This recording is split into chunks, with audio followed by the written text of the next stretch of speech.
So hey, we're here at Anime Hype with Jensen, who's co-writer of The Flash, who's headlining the whole DC Universe Reboot. It's coming up here in a couple months.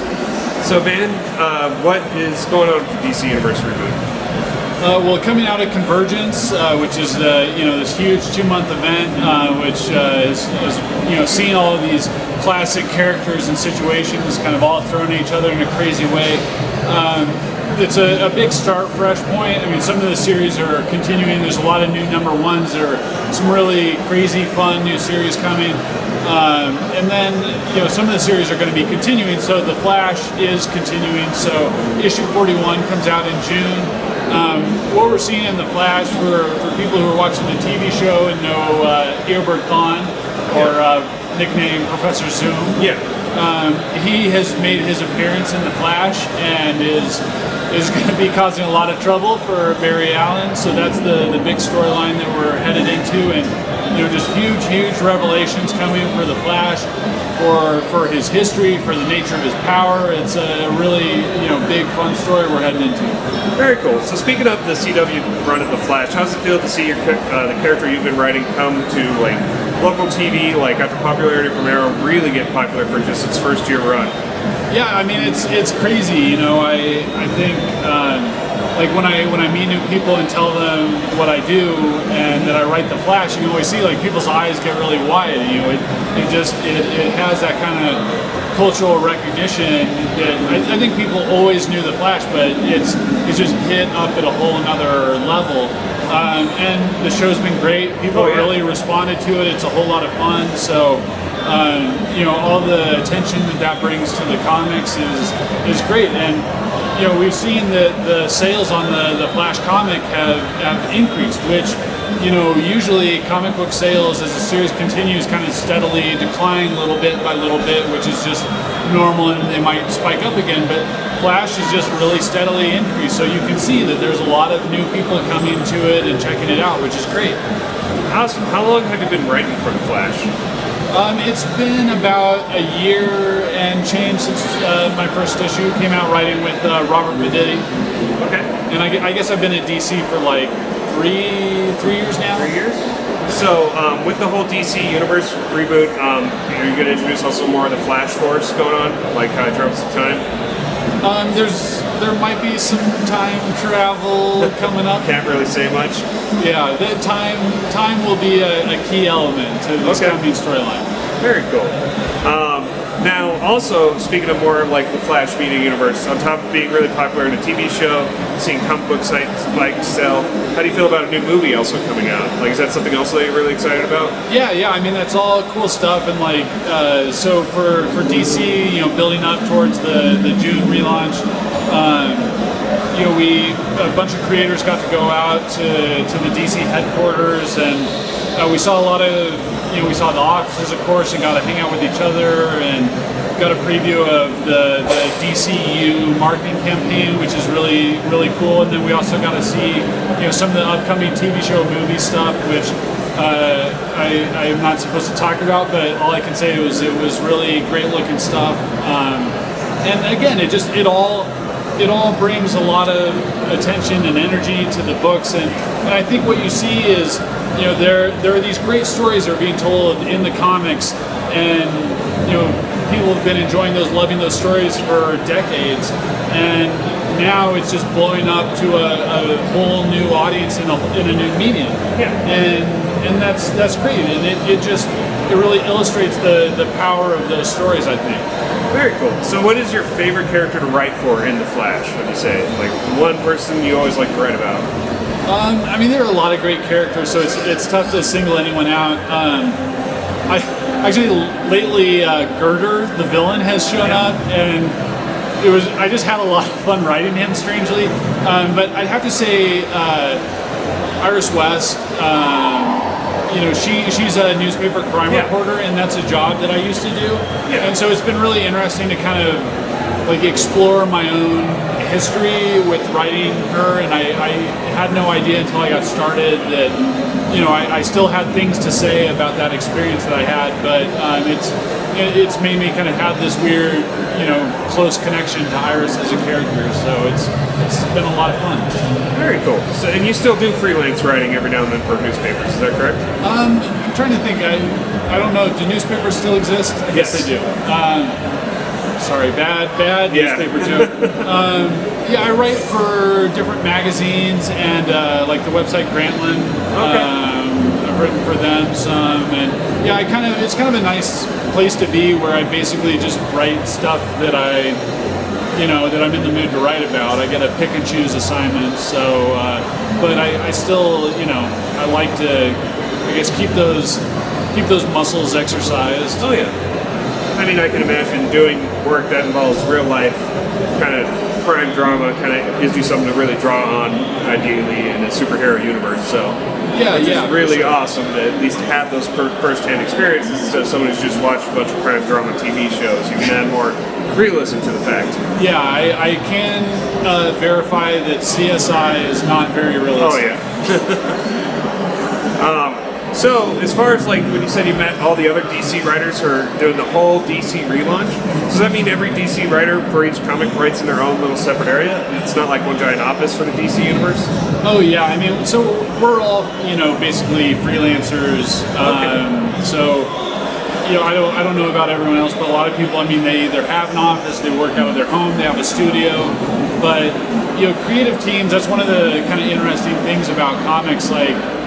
Green Lantern Corps, I worked with an artist who's in LA, a colorist who's in Brazil, I'm in Atlanta.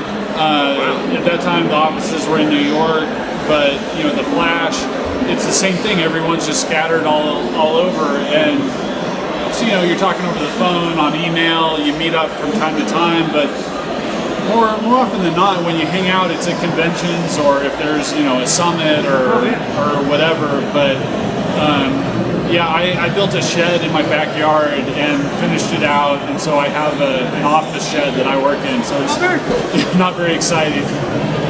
So now, do you still use paper media as a format, or do you do digital drawing? Mostly I write, but when I do draw, I always like to work on paper or with ink, just because I like the feel of it. Yeah. But I mostly I draw for fun. So. Very cool. Now, about how long is this DC Universe the new universe, is it gonna just be a complete reset button where like new readers can come in and be like, oh, okay. Like the idea is like people have watched like, Arrow, Flash, and I keep forgetting the name of the upcoming TV show, which is the combination of all the superheroes in one, what is it? Legends of Tomorrow, thank you very much. Where they all come together and for like a mini-series, which I'm assuming, which will split off into a bunch of TV shows, which I hope. Is it going to be like a permanent reboot, kind of like Infinite Crisis on Infinite Earths, where it sets a standard for DC for like 10-15 years kind of thing?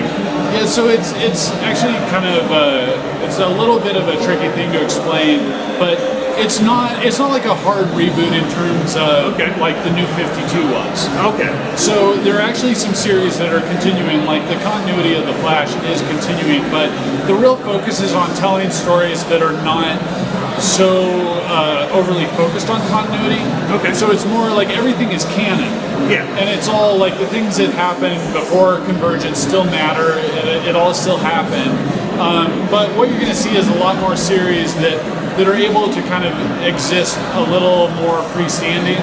Okay. So if you like this one book, you don't have to be dependent upon 5 other things to read it. Not to say that you necessarily always did, but then there's more kind of like books that have a lot of different styles, a lot of different flavors and tones that different people can find, and that'll be an entry point to then check out other books. And so there will be crossovers, and there is continuity in it, but it's more of a continuation than I think some people have framed it as, I guess. Okay. Instead of like a complete reset button. Right, exactly. But there are significant changes that are happening coming out of it too. Okay, kind of like because I remember the big DC thing that I saw significant changes was the Black Lantern Corps, like when that came to power, and then all of a sudden we got Swamp Thing being the leader of the White Lanterns. Right. Like that was a huge change in significance because one of the comic books I followed and they stopped for a while was Hellblazer. Right. And all of a sudden Constantine becomes mainstream in DC, which was huge to me. And it's awesome, but so do you see like other small characters from the back of the 80s and early 90s come back into the new DC Universe, you think, potentially in the Flash as well? Yeah, you know, one of the things that's been really great, and this is true the entire time I've worked with DC, Yeah. the push from editors has always been to tell the best stories possible and be as creative as possible. And I mean, we're always like, I don't know, I do a lot of deep diving and reading the really old stuff, and you find surprising inspiration and cool forgotten characters, and you know, both for Flash and for some other stuff that I have planned. You know, there's some kind of goofy old characters that we're going to see in a, you know, framed in a new way, and Flash specifically, that's something to keep an eye on. Okay, very cool. Do you think we'll see the old classic style Flash costume pop up in the issue 41 coming out in June, or potentially further on? There is a new Flash costume. It's I would say it maybe harks back to that one a little bit more. With the helmet and wings kind of thing? Yeah. Very cool. But you know, never say never with the true classic one. Oh, that yeah. come back. Very cool. Well, honestly, those were the big questions I had. Because I'm really interested in the DC Universe reboot, which I think it's nice to always do a reboot fresh, especially when you got new media coming out, because it really draws in fresh readers. It's a good chance for them to start getting into comics. It's always hard, like when you release something and everyone's like, okay, which book should I read? That was the kind of issue with like the Batman trilogy when that came out. Everyone's like, so which Batman comic should I read? Well, really, the Jeff Leb ones are probably what these movies are based on to start with, but it goes from there. So it's nice to see that you guys are actually doing something that really draw a ton more people in. It's great that comic book sales are starting to increase, which is awesome. And a lot of high school classrooms are now starting to use it as a medium for book reports and stuff like that. So as a comic book artist, is that something that you're extremely happy to see change, like where comic books are being recognized as a true art form, like and as forms of media? Yeah, no, I mean, I think comics, for the industry to really be healthy, it needs to have a strong place in the classroom. Comics should be, you know, something that are evaluated on an academic level, and I think it's steadily progressing there, but it's far from where it needs to be. So I think it's something that every creator needs to be actively working on and working toward, and you know, championing the industry as a whole, as well as, you know, your individual books. Yeah, very cool. I just want to say thank you so much for your time. Yeah, thanks a lot. Awesome.